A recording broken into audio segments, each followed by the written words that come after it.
भारत माता की, भारत माता की।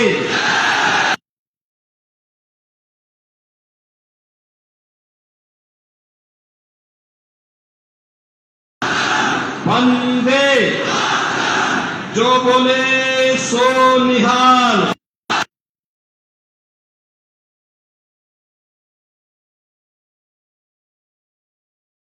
पंजाब की वीर भूमि कर्म प्रधान भूमि पर आकर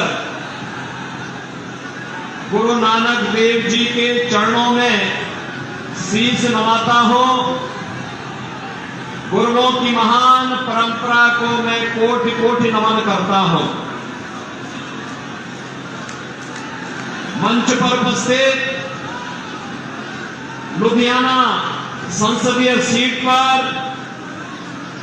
भारतीय जनता पार्टी के जुझारू और युवा प्रत्याशी श्री रवनीत सिंह बिट्टू जी, फतेहगढ़ के प्रत्याशी श्री केदाराम जी, पंजाब भाजपा के उपाध्यक्ष श्री जितेंद्र मित्तल जी, पूर्व केंद्रीय मंत्री श्री विजय सांपला जी, महामंत्री पंजाब श्री अनिल सलीम जी, सचिव पंजाब श्रीमती रेणु थापर जी, कोषाध्यक्ष गुरुदेव शर्मा जी, रजनीश धीमान जी, इंद्रपाल सिंह धालीवाल जी, सरदार अमिंदर संगवाल जी, और जिन्होंने जो राम को नहाए हैं हम उनको नहाएंगे, इस गाने की धूम से पूरे देश के अंदर के माहौल को राममय बनाया है।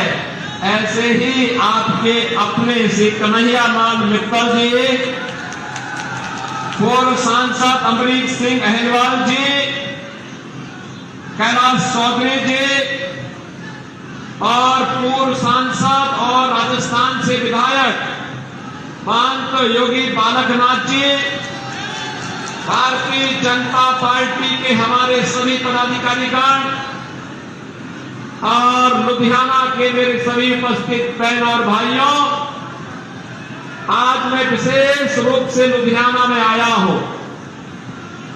मैं भी सांसद रहा हूं और संसद में मेरे मित्र श्री रवनीत सिंह बिट्टू लगातार भले ही दूसरी पार्टी में थे, लेकिन हम लोगों के साथ मिल करके बातचीत करते थे राम जन्मभूमि के बारे में, पंजाब के विकास के बारे में और देश के विकास के बारे में।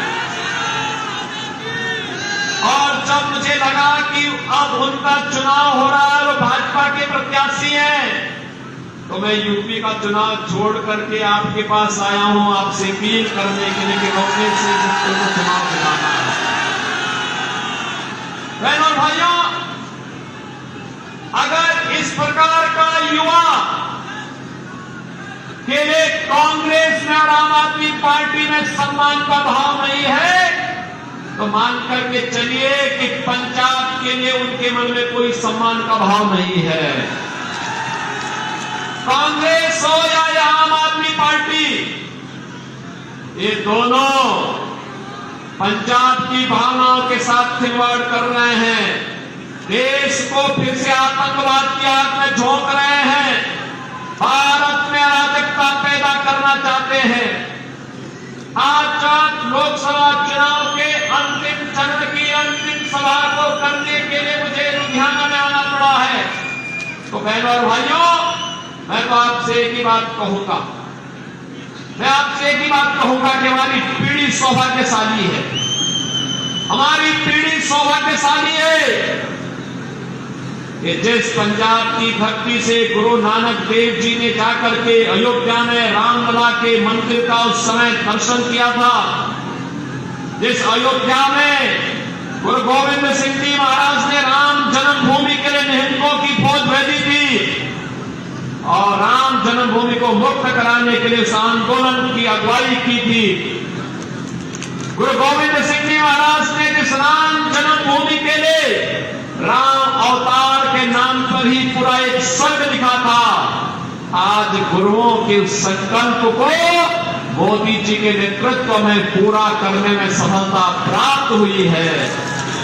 और इसीलिए तो पूरा देश एक स्वर से बोल रहा है कि फिर एक बार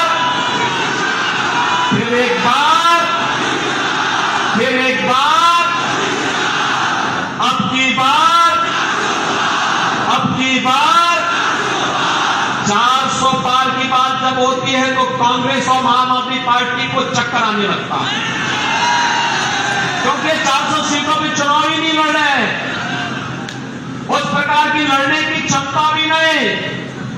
तब जनता जनार्दन से पूछते हैं कि 400 पार कैसे, तो जनता जनार्दन कहती है कि कन्हैया लाल मित्तल तो पहले ही कह चुके हैं।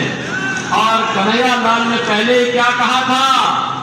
इन्होंने कहा था जो राम को लाए हैं हम उनको लाएंगे, जो राम को लाए हैं। बहनों और भाइयों, अयोध्या में रामलला का भव्य मंदिर बना और कांग्रेस को सत्ता की इतनी लालसा थी, इतनी लिप्सा थी कि वह गुरु नानक देव जी की पावन स्थली करतारपुर साहब को ही भूल गए थे। मोदी जी के प्रतिमाबारी है कि उन्होंने करतारपुर साहब कॉरिडोर बना करके फिर से भारत के गौरव को बढ़ाया है और गुरु परंपरा को फिर से सम्मान देने का काम किया है। बहनों भाइयों, ये पहली बार आजाद भारत में हो रहा है, पहली बार हो रहा है। हम सब जानते हैं सनातन की ढाल बनकर के गुरु तेग बहादुर जी महाराज ने अपने आप को बलिदान किया था, अपनी शहादत दी थी। गुरु गोविंद सिंह जी महाराज ने, उनके 4 साहबजादों ने, माता गुजरी ने अपने आप को इस सनातन की ढाल बन करके बलिदान कर दिया था।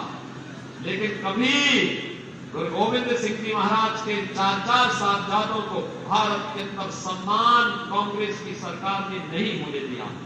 हम आभारी हैं मोदी जी के। मोदी जी ने 4 साहबजादों की स्मृतियों को जीवंत बनाए रखने के लिए, सम्मान देने के लिए 26 दिसंबर की तिथि को वीर बालक दिवस के रूप में सम्मानित करने का काम किया है। आज के हमारे युवाओं के लिए प्रेरणा है। क्या उम्र थी? 7 साल, 9 साल, 14 साल, क्या उम्र है? लेकिन हिंदुस्तान के लिए, इस धर्म और देश के लिए लड़ रहे हैं। उस कालखंड में मुगलों का सामना कर रहे हैं और इसीलिए इस गुरु परंपरा को सम्मान देते हुए, उसके चरणों में नमन करते हुए, जब हम लोग पंजाब की, आज की पंजाब की स्थिति को देखते हैं, बहनों और भाइयों, दुख होता है, अंतःकरण से पीड़ा होती है। हिंदुस्तान की सुरक्षा का ढाल हमारा पंजाब कहां जा रहा है? ये कांग्रेस और ये आम आदमी पार्टी कहां लेकर के चली गई है? और इन दोनों के कार्य भी देखो, इन दोनों के देखो, दिल्ली में मिलकर लड़ेंगे और पंजाब में आपस में एक दूसरे के ऊपर आरोप प्रत्यारोप करेंगे। ये इंडी गठबंधन इनका ऐसे ही है। इनका देश के लिए कोई लेना देना नहीं है और हमारी पीढ़ी सौभाग्यशाली है। हमने अयोध्या में रामलला के दर्शन, रामलला को भी भव्य मंदिर में विराजमान होते हुए देखा है और करतारपुर कॉरिडोर को भी हमने भव्य रूप में दर्शन करते हुए देखा है। 26 दिसंबर की तिथि को वीर बालक दिवस के रूप में मनाने का गौरव हमें प्राप्त हुआ है। मैं तो पहले से ही यूपी में जब आया, आने के बाद से ही मैंने 26 दिसंबर की तिथि को वीर बाल दिवस के रूप में मनाना प्रारंभ कर दिया। और यूपी में तो मुख्यमंत्री आवास में ही हम लोग गुरु ग्रंथ साहब को सिर में लेकर के जाते हैं, वहीं कीर्तन कराते हैं और बहनों भाइयों वहीं पे वीर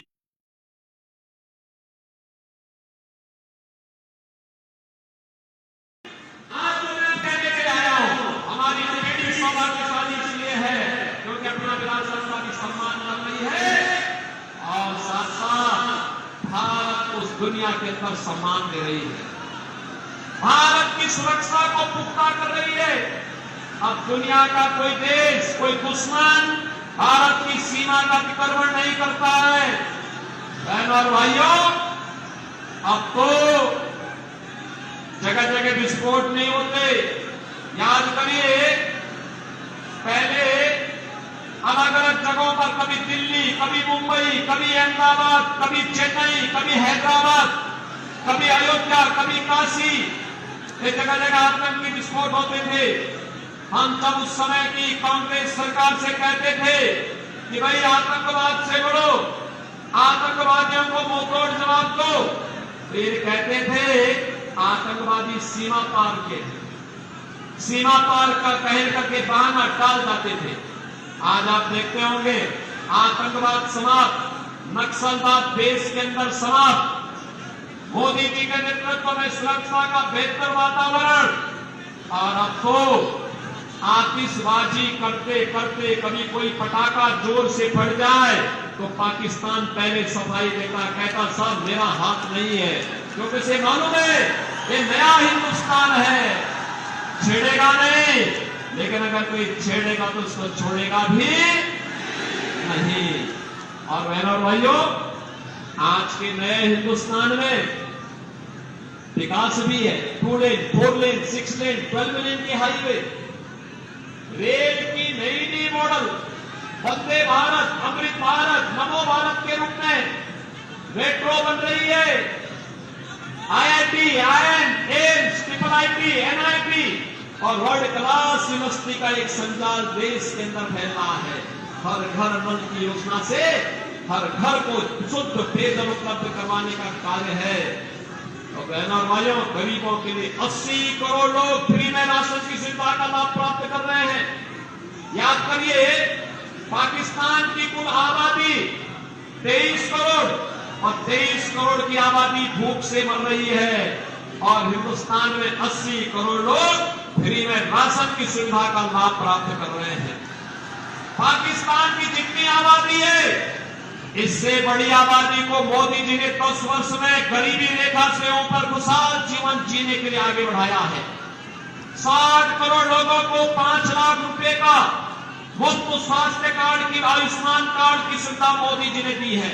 और मोदी जी ने कहा है 4 जून को फिर एक बार जब मोदी सरकार बनेगी तो बहनों और भाइयों, 70 वर्ष से ऊपर के प्रत्येक बुजुर्ग को 5 लाख रुपए प्रतिवर्ष स्वास्थ्य के लिए कार्ड उपलब्ध होगा, जिससे वह अपना परिवार का खर्चा बचा सके और मुफ्त में उपचार करवा सके। किसान को किसान सम्मान निधि, हर गरीब के घर में शौचालय, और बहनों और भाइयों, हर घर में उज्ज्वला योजना का कनेक्शन भी। 4 करोड़ गरीबों के मकान बने हैं। मोदी जी ने कहा है जितने गरीब बचे होंगे इनके भी मकान बनेंगे, और अगले 5 वर्ष में सबको एक एक मकान देंगे। बहनों और भाइयों, आज तो मैं आपसे कहने के लिए आया हूं, ये विजय सांपला जी हमारे बीच में है। मैं पंजाब की धरती में कहना चाहता हूं, अयोध्या में रामलला विराजमान बाद में हुए। पहले अयोध्या के एयरपोर्ट का नाम महर्षि वाल्मीकि के नाम पर किया गया। इंटरनेशनल एयरपोर्ट हमने अयोध्या में बनाया, महर्षि वाल्मीकि के नाम पर एयरपोर्ट का नाम रखा। विजय सांपला जी हमारे बीच में है, इनका काशी में आना जाना है। सदगुरु रविदास जी महाराज की पावन जन्मस्थली चीर गोवर्धन में अक्सर जाते हैं। याद करिए, कांग्रेस की सरकार में और पहले की सरकारों में वहां की क्या दुर्दशा थी। आज आप जाएंगे सदगुरु रविदास जी महाराज की पावन जन्मभूमि में एक भव्य और दिव्य स्वरूप आपको देखने को मिलेगा।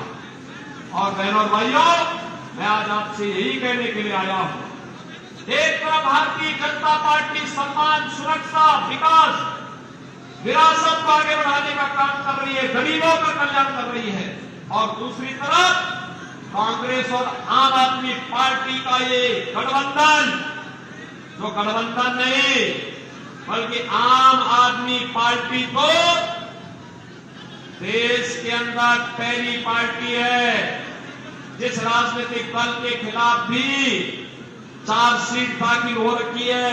ये दागी पार्टी बन चुकी है। ये भ्रष्टाचार के खिलाफ खड़ी हुई थी, लेकिन इसके 1 दर्जन नेता भ्रष्टाचार के मामले में जेल के अंदर सड़ रहे हैं या फिर बेल पे बार छूट करके जनता के सामने अपनी साफ गोली की सफाई देने के लिए मजबूर हुए हैं। बहनों भाइयों, ये लोग बोलते क्या थे, आज इन्होंने पंजाब के हाल क्या कर दिए हैं। आज पंजाब में ड्रग माफिया, भू mafia, sand mafia, garden mafia, ये सभी आज पंजाब में हावी हो गए हैं। पंजाब की भावनाओं के साथ खिलवाड़ कर रहे हैं, भारत की सुरक्षा के साथ खिलवाड़ कर रहे हैं। जिस पंजाब में देश की सुरक्षा का ढाल बना था, जो पंजाब, जिस पंजाब का युवा देश की सुरक्षा में अपनी जवानी लगाता था, आज सुरक्षा के बाद जब आता था तो अपना पसीना बहा करके भारत के अंदर हरित क्रांति के सपने को साकार करता था। जिस पंजाब ने देश के अंदर समृद्धि के एक नए मानक खड़े थे, जिस पंजाब के कारण भारत सोने की चिड़िया कहलाने का हकदार बनता था, जो पंजाब हमारे गुरुओं की भक्ति और शक्ति का पुंज बनकर के भारत की सुरक्षा का ढाल बना था। बहनों और भाइयों, आज यहां के युवाओं के साथ उनकी स्थिति को देख करके मुझे कभी कभी तरस आती है और साथ साथ मेरा हृदय दिल से रोता है। इस बात के लिए रोता है, ये युवा जिसने देश की सुरक्षा के लिए अपनी जीवन लगाना चाहिए था, आज ड्रग माफिया की चपेट में। और मैं तो कहने के लिए आया हूं, इसीलिए रवनीश सिंह बिट्टू को चुनाव जिता करके भेजे, मैं इनके साथ यूपी के बुलडोजर भी इनके साथ भेज दूंगा, इनके साथ भेज दूंगा मैं। और इसलिए भेज दूंगा जिससे यूपी का बुलडोजर लेकर के यहाँ के माफियाओं को वो वैसे ही रौंदने का काम करेगा जैसे हमने यूपी के अंदर किया है। यूपी के अंदर आपने माफियाओं को अब कहीं खड़े होते हुए देखा है क्या? जो माफिया पहले 17 के पहले यूपी में अराजकता फैलाते थे, दंगा करते थे, पैरेलल गवर्नमेंट चलाते थे, और जिन माफियाओं के कारण वहां के किसी भी संवैधानिक पद पर बैठे हुए व्यक्ति का प्रोटोकॉल समाप्त हो जाता था, आज वही माफिया वहां मिट्टी में मिल गए हैं, मिट्टी में। अब वहां कोई गैंगस्टर नहीं है, कोई दुर्दांत माफिया नहीं है, कोई सैंड माफिया नहीं है, कोई भू माफिया नहीं है, कोई कटन माफिया नहीं है, और कोई भी अन्य माफिया नहीं है। 25 करोड़ की आबादी, नो कर्फ्यू नो दंगा, यूपी में है सब चंगा।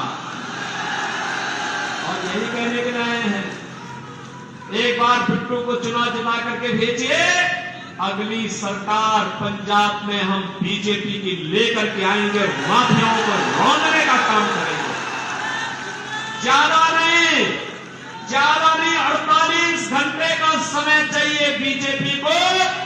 48 घंटे के अंदर पंजाब और गुरुओं की भूमि को माफिया मुक्त करके गुरुओं की वाणी की भूमि बनाने का काम भारतीय जनता पार्टी कर रही है। और इसीलिए मैं आया हूं, बिट्टू को मेरे संसद के साथी रहे हैं, मेरे मित्र रहे हैं। हम अलग अलग पार्टी के थे लेकिन मिलते थे, विकास के बारे में चर्चा करते थे, राम जन्मभूमि के बारे में चर्चा करते थे, करतारपुर साहिब के बारे में चर्चा करते थे, वीर बाल दिवस के बारे में चर्चा करते थे। आज इनके सारे संकल्प पूरे हुए हैं। और इसीलिए जब मुझे लगा कि मेरा मित्र चुनाव लड़ेगा लुधियाना से बीजेपी से, तो मैं यूपी का अपना चुनाव छोड़ करके आया हूं। आज विशेष रूप से लुधियाना में आया हूं बहनों भाइयों, और इसीलिए मैं आपसे अपील करूंगा, बिट्टू को चुनाव जिता के भेजेंगे, कमल खिलेगा, लुधियाना में कमल खिलेगा। सभी लोग तैयार है ना? बहनों और भाइयों, कल का एक दिन का समय आपके पास बचा है घर घर जाकर के प्रचार करने के लिए। और मेरी तरफ से इस पावन धरा को नमन करना, ये पावन धरा बहुत पवित्र भूमि है हमारे लिए, क्योंकि मैं गुरु परंपरा को मानता हूं। और बहनों और भाइयों, मैं इसीलिए आपसे अपील करूंगा, ये भूमि, पंजाब की भूमि ने देश को बहुत कुछ दिया है, और इसीलिए मैं आपसे अपील करने के लिए आया हूं। एक दिन आप में से हर व्यक्ति कल का दिन, कल और परसों 2 दिन का समय देश के लिए निकालिए। कमल खिलाने के लिए घर घर जाइए। आप में से हर व्यक्ति 25-25 घरों से कल एक दिन में संपर्क करिए, और परसों उन 25 घरों का वोट मतदान केंद्र पे ले जाकर के पोलिंग करवा दीजिए। करवाएंगे? करवाएंगे? तो मेरे साथ बोलेंगे, भारत माता की, भारत माता की, भारत माता की जय श्री राम, जय जय श्री राम।